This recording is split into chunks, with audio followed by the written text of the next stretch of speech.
Hello, everybody. I'm Jason Mitchell, the VP of Custom Experience here at Typefi. It's been really great this morning to have a chance to talk to a lot of you. And to be honest, for a lot of you, we've been talking for a while, and today's the first time I've had a chance to see you face to face. As a global team, we work remotely, and these chances don't come along as much as we'd probably like, to be honest. And it's a chance for us all to get together, to learn from each other, and also to share information through presentations, but also just the chatter around having a cup of tea or coffee. These things, they really give us a good sense of what our customers are up to. For some of our legacy customers who we've been working with for several years even, we don't actually hear a lot from you outside of these sorts of events. We don't get to hear what you've been up to, and we can frequently be amazed by what people have accomplished with Typefi without us even finding out about it. At this year's London Book Fair, we met up with Hachette Antoine. These are one of our favorite, well, you're all our favorite customers, obviously, but we do really enjoy meeting up with them. But this year, Chandy, Stephen, and I were especially pleased because when we sat down with Pascal, the editorial manager at Hachette Antoine, she started our annual catch-up with these words. Every morning, I wake up and thank God that we have Typefi. To be honest, we were quite tempted to get up and leave then at that point. Quit while you're ahead, they say. There's only one way that meeting can go after that. But we're glad we didn't, because the story of her team told us after that was quite remarkable. A little bit of background about Hachette Antoine. As the name implies, they're part of the larger Hachette organization. They're based in Beirut, Lebanon. They're a really agile team, and I don't necessarily mean that in the project management way. They're just very agile, can-do sort of people. They have a really positive attitude. They're highly skilled at publishing automation, and they are world-leading experts when it comes to Arabic publishing. Like I said, they're a long-standing and favored customer of ours, but they also provide us with Arabic publishing support when we work with other clients who require that. So they were looking to automate the production of an Arabic dictionary. This isn't an easy task. They spent a lot of time investigating softwares that are dedicated to that purpose of creating dictionaries. But they just found quite simply that it just costs too much. They're quite a smaller division of Hachette in a fairly contained market. So they got creative. They realized they could leverage Typefi with quite a low-cost software to produce these dictionaries in a short amount of time and really not without too much additional investment. I really don't think you could exaggerate how much of a competitive advantage this is giving them to their competitors in that market. They're really streets ahead of what the competition are doing. So with all that in mind, I'm not so surprised that Pascal thanks God every morning for Typefi. And we're really pleased that we could play a part of that. In the build-up to this conference, I was looking at how many hours of support we've supplied to our different customers. And it's something around like 6,000 hours since sort of the last conference. We do have a large team. We're in 5 different continents, as Chandy mentioned. During the last 12 months, we've provided exactly 3 hours of support to Hachette Antoine. So to be honest, had we not met with them at the London Book Fair, we may not have known about this amazing dictionary project that they did. So, what can we learn from their approach? I mean, how did they do this so easily? This is an expensive undertaking. There are enterprise solutions that are solely dedicated to producing dictionaries. How do we not know about it? Quite frankly, normally, whenever a Typefi customer wants to do something new with the software, we hear from them. They drop us a line, they raise a ticket, or they go and they do it by themselves, something breaks, and then they raise a ticket. But normally, we somehow find out about it. And I mean, let's just be honest. Who are these people? How have they possibly done this? And I think the answer is they've built an incredibly successful team at Hachette Antoine. And for someone like me with a background in publishing operations, one of the most interesting aspects of this role is getting this chance to interact with so many different companies who approach change and automation in completely different ways. And I've been here for just over 4 years now, and you start to see some common patterns and trends emerge from this. And I thought it'd be interesting this year to meld these patterns together to present what an ideal Typefi implementation team would look like. So I've distilled our customers' experiences into a core team of 4 roles. Now, as Jim said, there's almost never just 4 people involved. In reality, there are going to be a lot more. But I'm just trying to put them into 4 core roles. And at this point, I think it's a good thing to have a disclaimer that any resemblance to actual persons, living or dead, or actual events is purely coincidental. These 4 roles are not titles that you often see on a business card. Although, listening to Peyton earlier, I think he probably should have a business card that says Peyton, Content Wrangler. I think that he would definitely suit that. But I've intentionally left out those job titles that would be familiar to most of you in the room. I'm not going to talk about what an editor does or a designer does or doesn't do, or the importance of a CFO. I think the relation between their job titles and these roles will become clear as I continue. But what I'm really interested in is I'm focusing on what people do rather than what they are called. Certain skills are required for these different roles, but they not necessarily are in what accepted job titles. Not to mention, if you're going through an enormous amount of change, what your job titles are before that change probably will not apply to what they are after that change. So, to begin with, moving to automation all starts with a vision. Someone in an organization, somewhere along the line, has to wake up in the morning and go, if I have to wake up another day and spend my time manually setting text, I'll expire. Or someone goes, you know what, we cannot survive on a company just doing 4 publications a year. We have to make change. And that person has the awareness that change is required. This person becomes the role I've defined as the facilitator. They become this initial pivot point of the Typefi project. This is often the person we first make contact with, though not always. The motivation that has created their vision will have a phenomenal influence on how this project proceeds. If their motivation is based on a personal desire for improvement, then quite frankly, motivating those around them is going to be really easy. It's going to come naturally. People are going to vibe on that enthusiasm. If the motivation is simply cost savings, it's really essential for success of the project that other benefits of automation are explored fully. And then you've got to really use those other aspects to motivate the team for change. The key thing is that this facilitator has got to have the ability to influence the key departments for changing to Typefi, the editorial side, the production side, that there is a better way to work. And they have to be someone in the organization that when they stand up and say, we don't have to expire, other people listen to them and they respect them.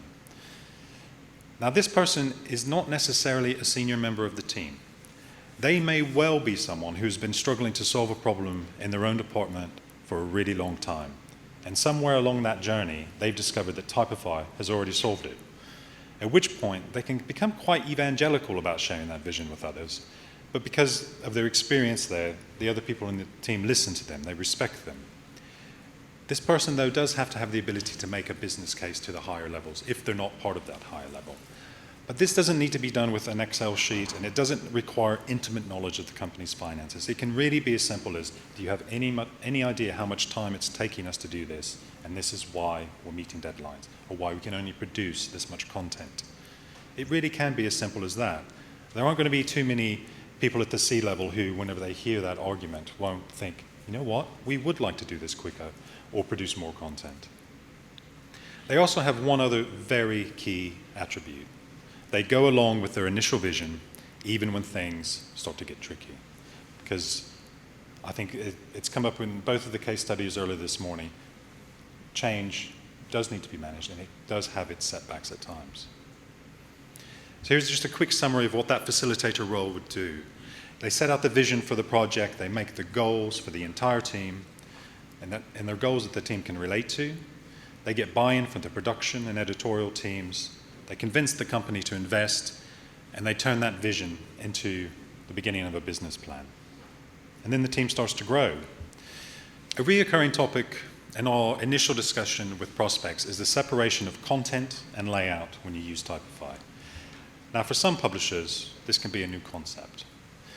For them, the paragraph on page 12 has 86 words because 90 words don't fit on page 12.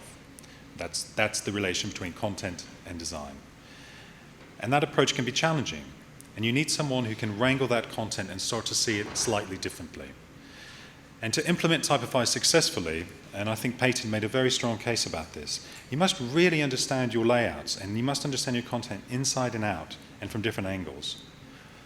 We're part of a larger change program at Typefi, but the Content Wrangler in this role starts off by, if they've started off by repurposing already published content, say for the web, or by leading the custom publishing division for a while, or perhaps they were heavily involved in part of an implementation of something like DITA or CMS, they're going to be streets ahead of understanding how their content works, that it's a set of malleable objects, it's a malleable set of objects, rather than static words that are fixed to a page.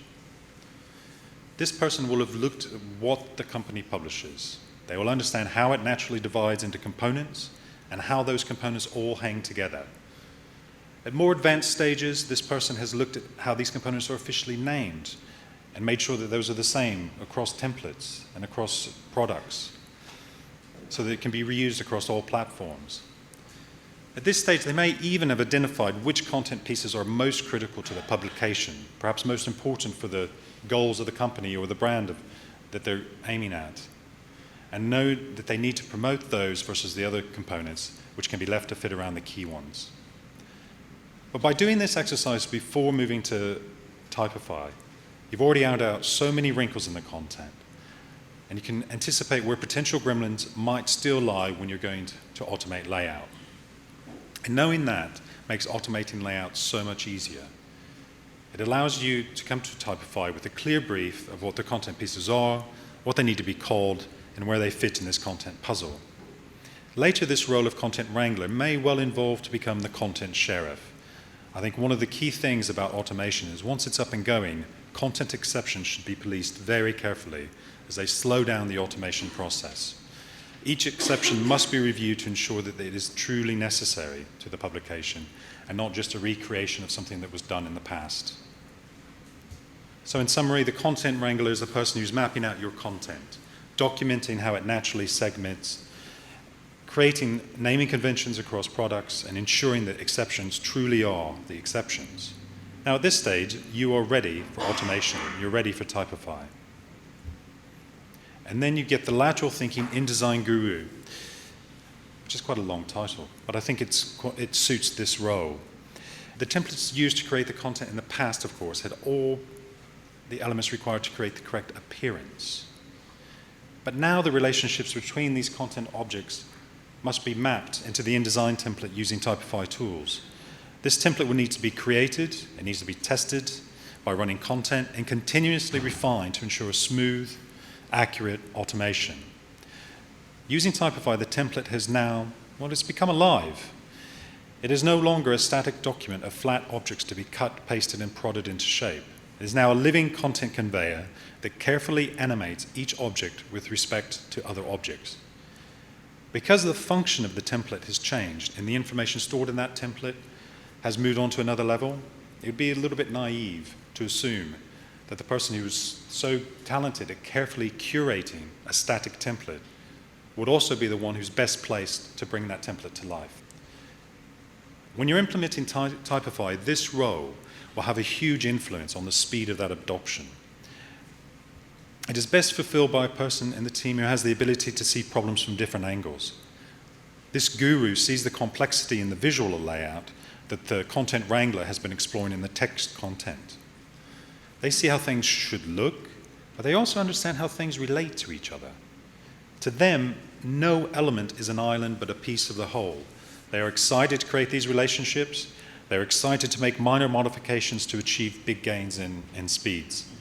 This person is usually happy with more than one technology and may have been known to flirt shamelessly with automation before using Typefi. Knowing InDesign is a good skill for this role, but it's not enough. Lateral thinking and the ability to explore problems from different angles is even more important. This person has the ability to see your content change the way it's laid out. In summary, they build the templates, they test those to achieve the goal, they track these document changes in the template, so that it improves their troubleshooting abilities and information for others who are involved in the process. They're ensuring that the design maps to content, and test and refine that template to improve automation. Now with these three roles in place. For them to shine, there has to be one other key person, and that's the backer. Someone has to back the project. And by saying that, let's be clear, someone has to agree to financially pay for this. It is an investment. That is an important piece. You have to convince those key stakeholders within the organization. But this person also has to have support for the change. They have to buy into the vision. They will appreciate that in the first year of using Typefi, your production costs may very well rise. You've invested in technology and training, but as Peyton was said earlier, you still have to do your day job. And those things have been going on in parallel. So for a very short period, you will be paying for the new way and the old way at the same time. But then once training is completed, that cost of production starts to drop. I can't emphasize enough that the backer's role is so much more important than being able to provide the cash for investment. This person needs to be willing to back the facilitator's vision, the content wrangler, and the guru through this complex process of change, especially if there's any sort of resistance within the organization. They may not be the first person to see this vision, but they must share it. It's really critical, and use their influence at the company's highest levels to reassure and coach staff that show reluctance to change. They also play a key role in reinforcing that change to ensure it sticks into the future. In summary, the backer creates a more complex business plan that would look a bit more at home in a board meeting as opposed to the work floor, and ensures the resources are available for year one and supports the team through any resistance. Now, if we were to put these roles into some sort of traditional hierarchy, it would roughly stack up like this.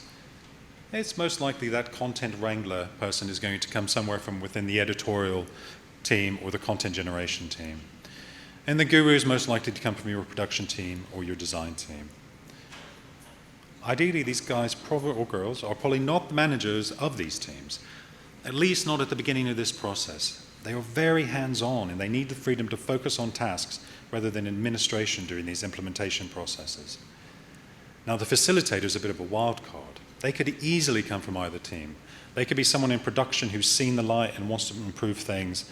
They could be someone higher up who wants to find a way of improving the efficiency of the company. It could be someone in the editorial team, which is my story whenever I implemented Typefi when I was a customer, who feels that there's a better way of managing content. But it goes almost without saying that the backer normally has to be at the top level of the organization, or at least have substantial influence there.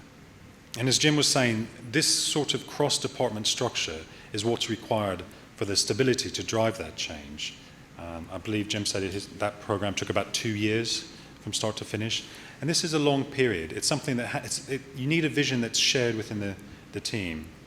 Not all of our Typefi implementations go on for 2 years, but it's still a substantial change in the way business is done, and you need cross-department support. The thing is if you enable your team to achieve this, then you will achieve a great competitive advantage, just like Hachette and Antoine. Now, some of our solutions consultants may have experienced interaction with some other roles. And these people play pretty important parts in the change process as well. Most likely, in a big change process, you're going to encounter a cynic. And this person's going to think they've seen this all before. They're certain that this new technology is going to come in. There's going to be hopes of a brighter future. And then in a couple of months, everyone will just go back to doing it the way they did it before. To be honest, this person probably shouldn't be dismissed too easily, really. If they've been around for a long time at the company, they might reflect, the attitude might reflect mishandling of change in the past. Though it may seem they are against change, I think that they're more likely just a bit of a change atheist. They've been around the block at that company and they find it hard to believe in change. Undoubtedly, someone is always going to be a bit of a technophobe whenever a new technology is introduced. It's not natural for humans to naturally want to engage with new technology. If it's something they don't understand, it can be quite intimidating. But I think with our clients we've worked with, these people can really surprise you. Once they've got past that initial barrier, they're able to adapt to technology much quicker than they give themselves credit for. And of course, someone's going to be the skeptic. It's not possible to lay out this book in a few minutes, they would say. And they're saying that because they've been working exceptionally hard to get that work done in days. And they just find it simply impossible to believe it could be easier. I'm sure there must have been someone at the Institute who, if they'd said, we're going to go from 4 publications a year to 150, they would have just said, there's just no way. They wouldn't have seen how that was possible. Because you do need technology and you need new processes in order to make that happen. And these roles, they can easily pose a challenge and potentially even sabotage a successful implementation, but they can all be carefully and positively managed in order to ensure success. So now you're all wondering, how can you create this perfect team? So here's some steps that we've seen other teams take that have led to success. It's really important to think about who you assign these roles to within your organization. Choose people within your organization who are really motivated to make this work. Have some sort of interview process. And this can be really informal. It doesn't have to be part of some sort of restructuring exercise. Simply asking people one-to-one how they think this technology can change the way the company works, what they look to change in their working methods if it's adopted, and what excites them. You'll quickly get a gauge of who's motivated and excited by working in a new way, and perhaps also who's frustrated by working in the old way. Those are the people you want to promote. Get a clear plan together before working with Typefi to organize your content and analyze your templates, and then audit your processes, your current ones, model the ideal new processes, and then get ready to repeat that process as necessary. And then you start training. I know a lot of you are already existing customers, so to try to adapt what I've said there for people already using Typefi. You might recognize some of these roles still existing in your company. You may think that potentially there's some gaps. But you too can take some steps to make your production processes even better. Refresh your vision. Is there a new goal that you could use Typefi to accomplish, like Hachette Antoine's dictionary project? New challenges with teams often improve morale and they excite people. It gets them motivated again. It's always worth spending a few weeks critically assessing your Typefi template and your workflows. It's quite easy when you're getting past the big stages of implementation to then get into the habit of doing little things which you'll save for later and you'll save for later.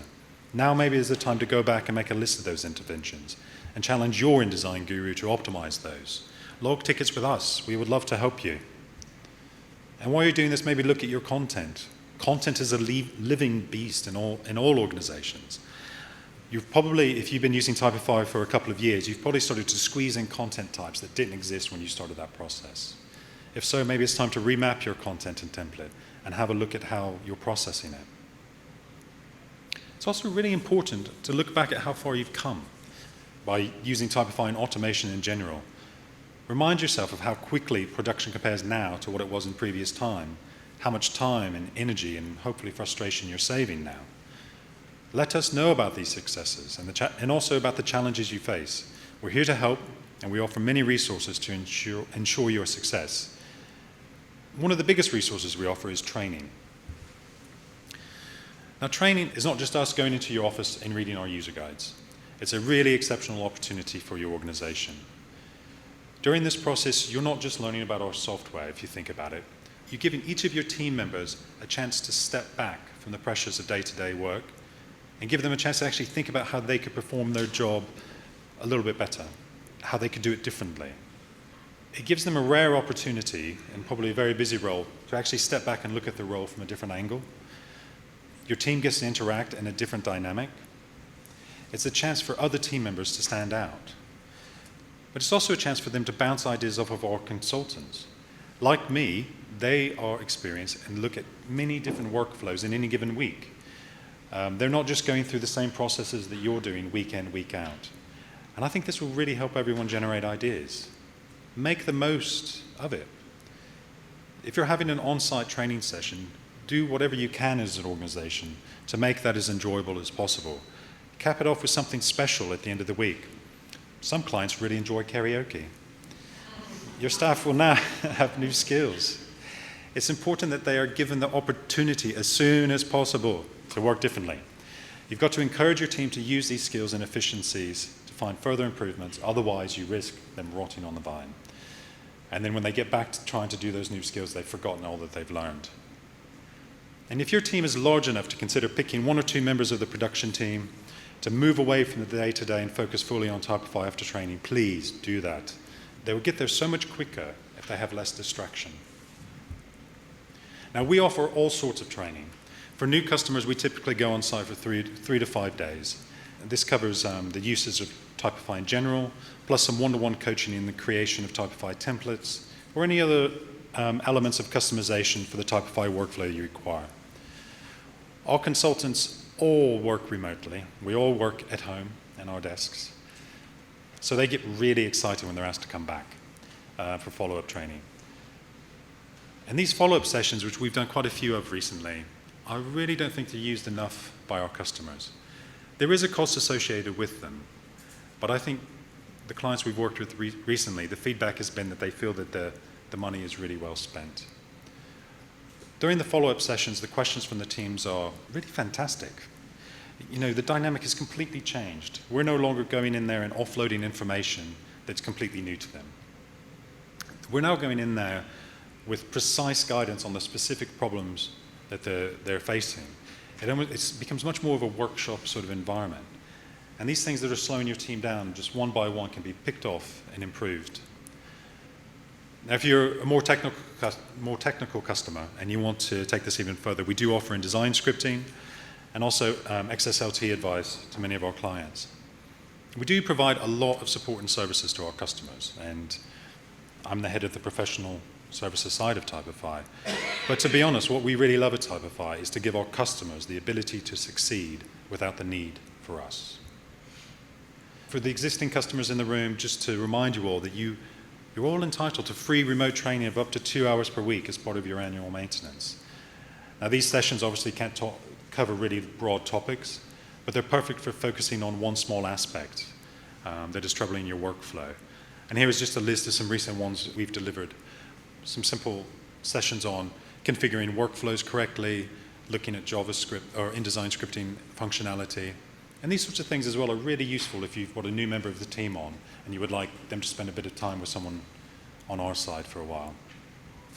Now, once you've taken the training that we have to offer, please don't stop learning. That guru and that wrangler, perhaps the facilitator, have become your in-house trainers.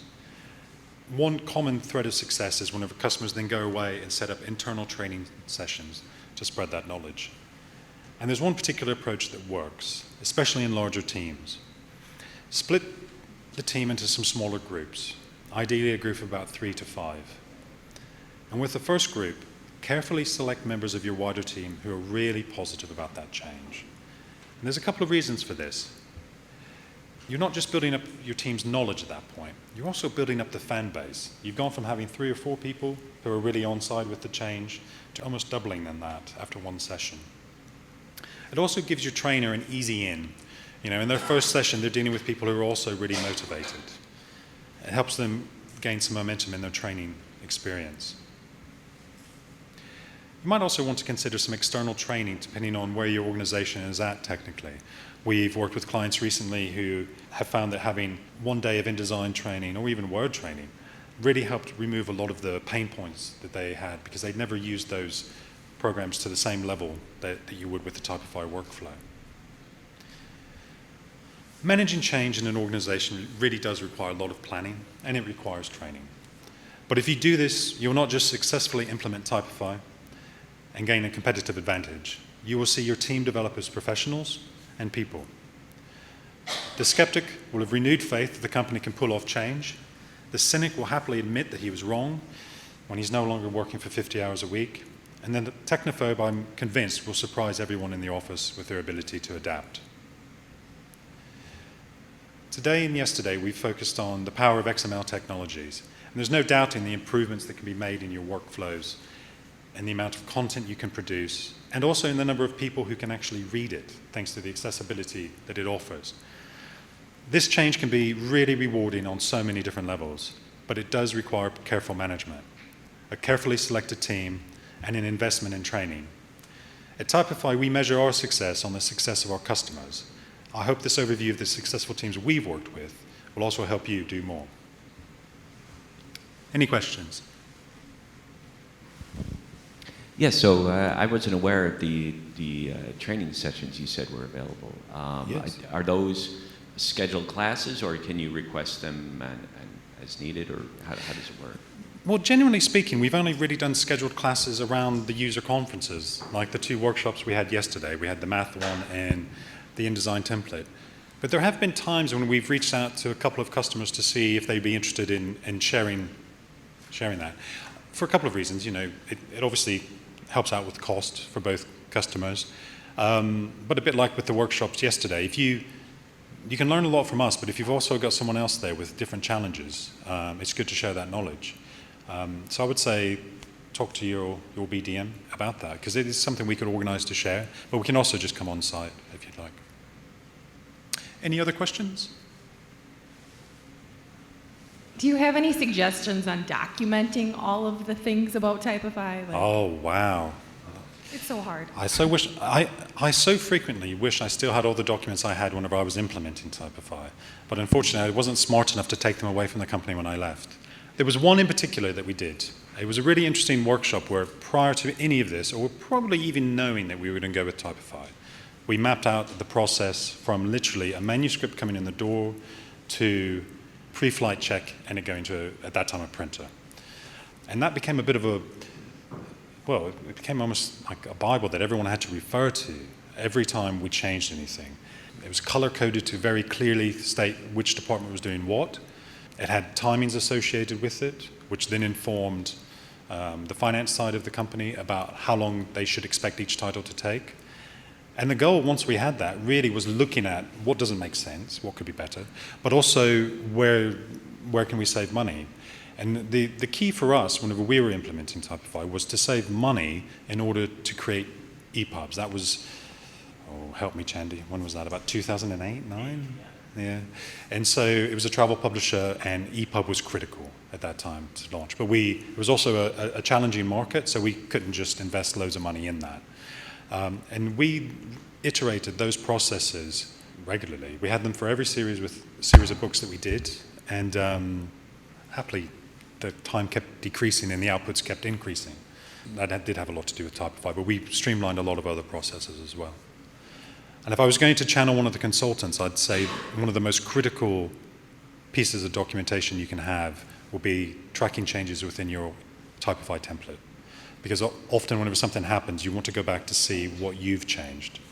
We do that with our software through release notes, so you can have a paper trail there. And it's good to almost treat your template as a piece of software and do that.